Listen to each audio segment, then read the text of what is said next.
here for the ear, all right? But we'll start here. And the easiest way for any of these, for the eye or the ear, is just how do sound waves travel through the ear? Follow the structures. How does light pass through the eye? Follow the structures, okay? So for here, we have the outer ear, okay? We have the middle ear, and we have the inner ear right here. We got this thing here on the outside. This is the pinna, or you can call it the auricle, either one. Okay? The pinna helps to collect, focus those sound waves into the external auditory canal, or external auditory meatus. You may see it as that. Both are perfectly cool. Those sound waves hit that little white thing right there. Pull it out. And there's your tympanic membrane. That tympanic membrane, now we are converting those sound waves when they hit this, and now we're changing it into mechanical energy. And we do that by pushing that little bitty connective tissue membrane there. When we push that connective tissue membrane, it starts to push three different, there's 1, 2, and there's the third one. Okay?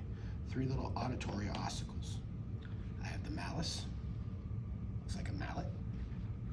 The malleus looks like a mallet. The incus looks like an anvil. The incus looks like an anvil. And the other one is the stapes, looks like a stirrup. Okay? Stapes looks like a stirrup. We have a bigger, blowed up version of these dudes. Okay? Right here we go. Got the mallet, malleus, incus, and the stapes. The foot plate of that stapes right there is oval shaped. Okay? You can see it right there. There it is, oval shaped. It sits right over the oval window. And you can see the oval window. There it is, oval window. Okay. The oval window right there. So when sound waves hit that little eardrum, the tympanic membrane, it causes the movement of malleus, incus, and the stapes. It just goes right, it just kind of goes back and forth, it just oscillates just right over that connective tissue that closes up that oval window. And that helps to push the fluid within this little cochlea right here that we'll point out here in a second, and hits the little sensory nerves, and that's how we hear sound.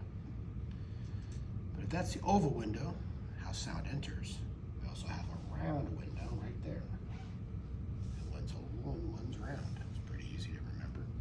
Okay. Again, we can see that dude right here. There's the round window right there. Round window.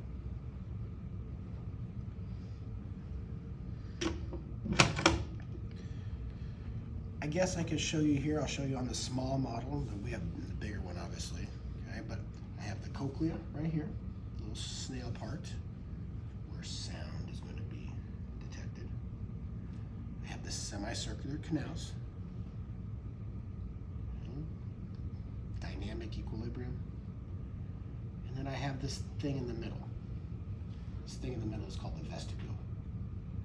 That's where static equilibrium is interpreted. Okay?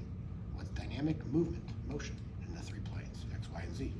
Static, going up and down in an elevator. Accelerating or decelerating in a car. Static, you're not really in motion per se. Okay? If we look over here on this dude, again, I got the cochlea right there, the snail. Obviously the semicircular canals. And then this whole area is the vestibule. It's just showing you the structures inside, which we'll talk about in lecture, but we don't really point out in lab. But those are them. One structure I have before we get to the last couple things, I have this little bitty tube right here.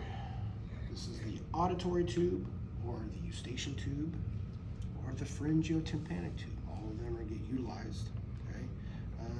Eustachian tube is an older name. Auditory tube is a slightly older name. Pharyngotympanic is obviously just telling you kind of where it goes from the tympanic area down to the back of the throat, the pharynx. helps to equalize pressure on both sides of the eardrum. Last couple things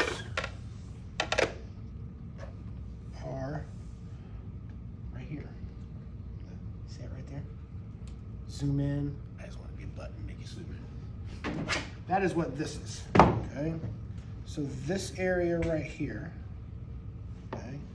This area right here, okay? All of this right here is this right here, okay? This orange is the top. That's this, okay? That's this right here. There's the orange. That's the top. It's called the scala vestibular duct, okay? The green thing is the bottom. That's all down here. Tympanic duct. Okay, that green thing. Tympanic duct. And then in the middle, that's where all the magic is. Okay, this is the cochlear duct right here. Okay, that blue is right here. Okay. When sound waves enter, they push the fluid that is within these two chambers. That pushes this little thing down right here. Okay. Pushes that down a little bit. And that moves the fluid in here. That fluid pushes down on this little wave. On these little models here, it looks like a little bitty wave crashing down. Okay? There's the wave crashing down right there. Okay? That right there is the tectorial membrane. Right there. Tectorial membrane. That's the one thing you need to know. The second thing you need to know are these little hairs. Okay? Little hairs. They're involved. They're hairs. They're involved with the ear sound, so they're stereocilia. Okay? Stereocilia. So as that tectorial membrane pushes down on those hairs, that's going to cause some magic to happen, and we get electricity. And there's the vestibular branch.